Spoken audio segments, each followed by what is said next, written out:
Okay, baik. Assalamualaikum warahmatullahi wabarakatuh dan selamat sejahtera. Alright, kita sambung balik kita punya lesson hari ini. Subtopic 11.2 radioactivity. So the learning outcomes for this subtopic is, alright. So first we are going to explain alpha, beta and gamma decays. Okay, we're going to explain alpha, beta and gamma decays. Okay.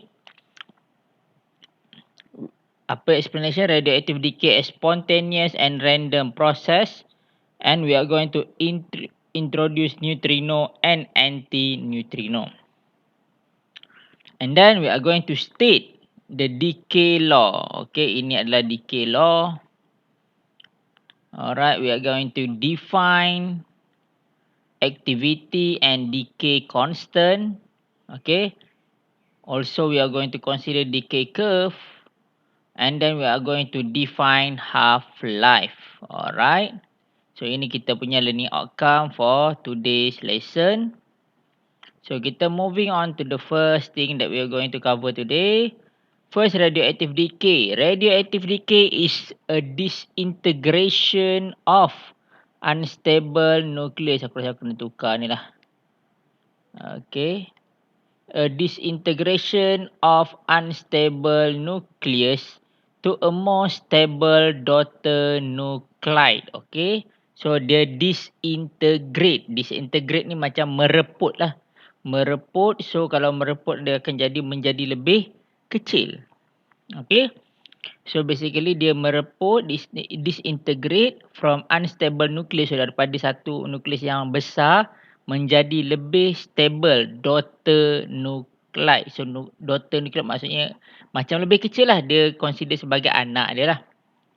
With the emission of alpha particles, beta particles and gamma ray. So, basically alpha particles, beta particles and gamma ray adalah hasil kepada radioactive decay. So, radioactive decay is a spontaneous and random process. It cannot be controlled. Okay, so dia sangat random and spontaneous. Random means the time of decay of each atom cannot be predicted. Okay, cannot be predicted. So, kita tak boleh kawal dia. Kan, it's happen. Alright, it's happen and it will happen. Bila dan masa kita tak boleh kawal. It is random. Okay. Spontaneous mean it happens by itself without external stimuli. Okay. The decay is unaffected by normal physical or chemical process such as heat, pressure and chemical reaction. So, it is unaffected. Okay. So, it's not affected by any process. Kau panaskan ke, kau bagi pressure, kau bagi chemical reaction, kau tak boleh stop. Dia still happen. Alright. So, ada dua lah kat sini. So, dia kata radioactive is spontaneous and random. Okay, spontaneous and random. So, ini dia punya explanation for random over here. Okay, and explanation for spontaneous is over here. Alright. Okay. So, radioactive decay. There are three types of nuclear radioactive decay that emits three types of radiation. Okay, so it's either alpha decay, beta decay or gamma decay. Alright. So, ada tiga jenis radioactive decay. Okay, so ini gambar tentang alpha particle, beta particle and neutrino. So basically gambar ni menunjukkan tentang what of the minimum, minimum thickness ataupun minimum layer in order to stop the radioactive particle. So, kalau alpha particle, sini alpha particle, it can be stopped by a sheet of paper. Okay, alpha particle can be stopped by a sheet of paper. Whereby beta particles, it can only be stopped with minimum of sheet of plywood. So basically paper tak boleh stop dia lah. Kan kalau paper dia akan go through. So a sheet of plywood, at least sheet of plywood. Dan satu lagi gamma rays. Gamma rays dia sangat dia punya apa?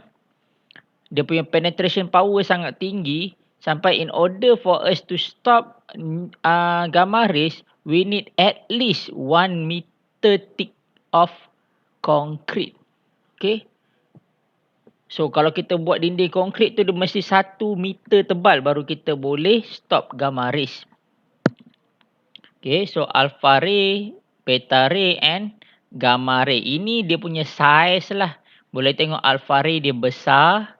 Okay, beta ray dia lebih kecil. Gamma ray even smaller. Alright, so ini size. Yang ini adalah penetration power. Alright, so kita moving on. So kita perkenalkan satu persatu what is alpha particle. Alpha particle basically is a helium particle. Okay, helium particle. So has charge of positive 2. Positive 2e and nuclear number of A is nuclear number of 4. Dia punya nuclear number is 4. Okay, so simbol dia is either two of this lah. Sama ada helium 42 or alpha 42. Has the least of penetrating ability can be blocked by a sheet of paper. Ni aku tunjuk tadi dekat atas. Okay, so basically kalau dia boleh block by a sheet of paper means alpha particle ni is also can be blocked by our skin. So dia takkan tembus lah kita punya skin. So alpha product that produce alpha radiation dia tak berbahaya selagi dia tak masuk dalam badan kita. Alright, tu dari segi medical dia lah. Okay, so kalau dia masuk dalam badan dia baru bahaya. Kalau dia setakat kat luar, insyaAllah tak ada masalah apa-apa because it can be blocked by your skin. So, its motion is deflected by magnetic field and electric field. Kenapa? Sebab dia positive charge. Okay. So, by magnetic field and electric field. So, dia boleh sebab dia charge particle. Sebab dia charge particle. So, the motion will be deflected by magnetic field yang dia buat bulatan tu. Circular motion and electric field. Dia deflect lah. Second, beta radiation. Okay, so beta radiation basically is an emission of electron. Okay, emission of electron. So, beta particle has the same mass as an electron. Okay, it can be electrically positive. So, yang kita panggil sebagai positron. Okay, so dia sama mass dengan elektron tapi dia positive charge. Nanti kita akan belajar pasal positron ni. Positron is basically the anti-particle of the electron. Okay, dia ada same mass tapi dia punya charge dia positif or negatron. Okay, negatron ni elektron lah or negatron.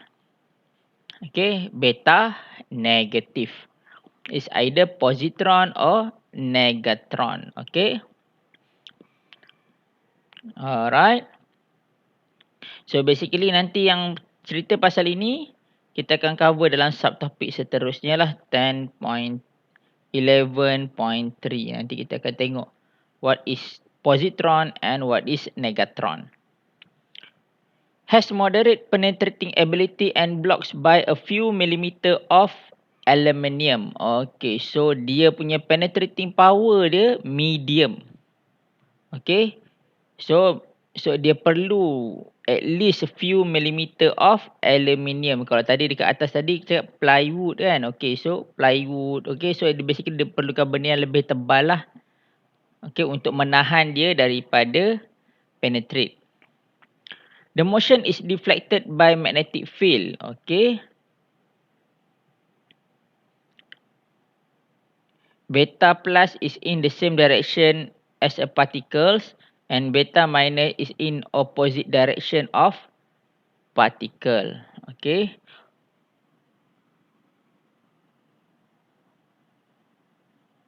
Sorry.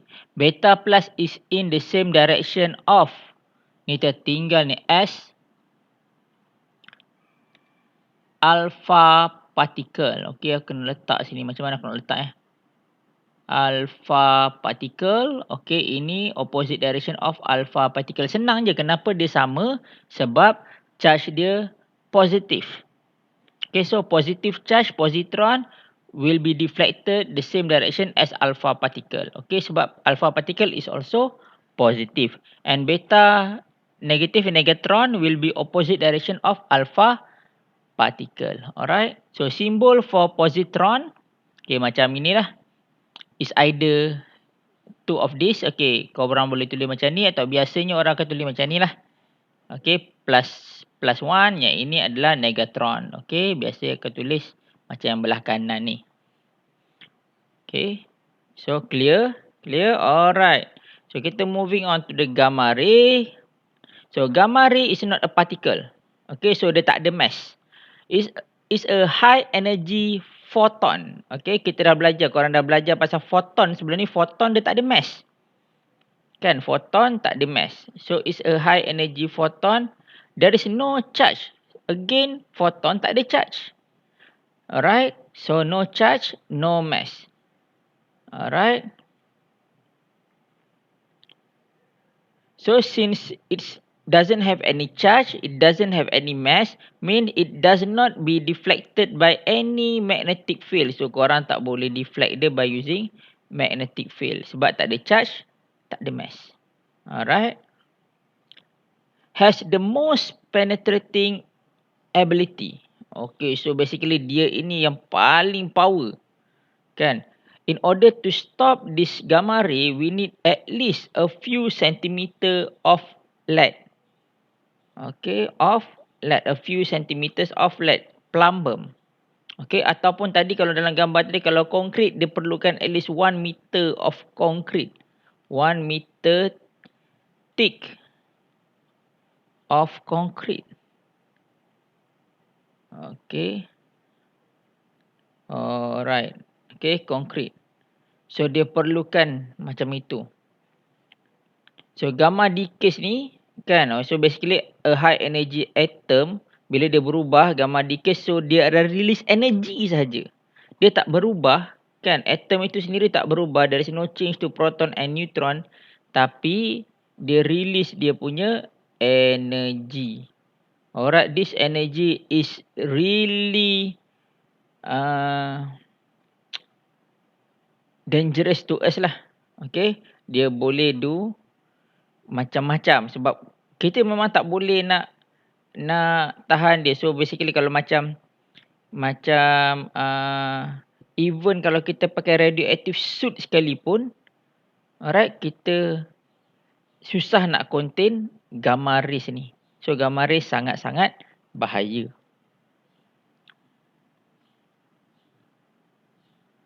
Okay, so comparison between the properties between alpha particle, beta particle and gamma ray. So ini dia punya comparison lah. So benda ni korang kena ingat ini adalah benda sangat penting. Korang boleh baca kan.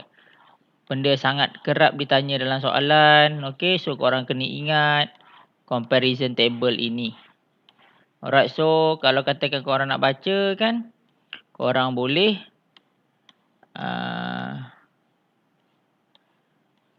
boleh stop dekat sini kan, pausekan video ni kan, lepas tu korang boleh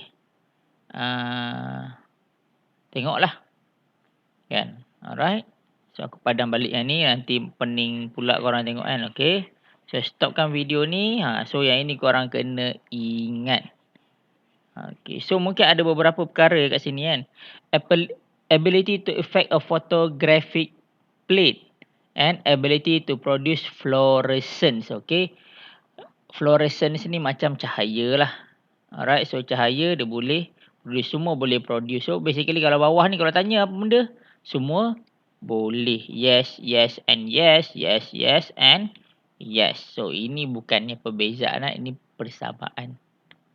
Alright.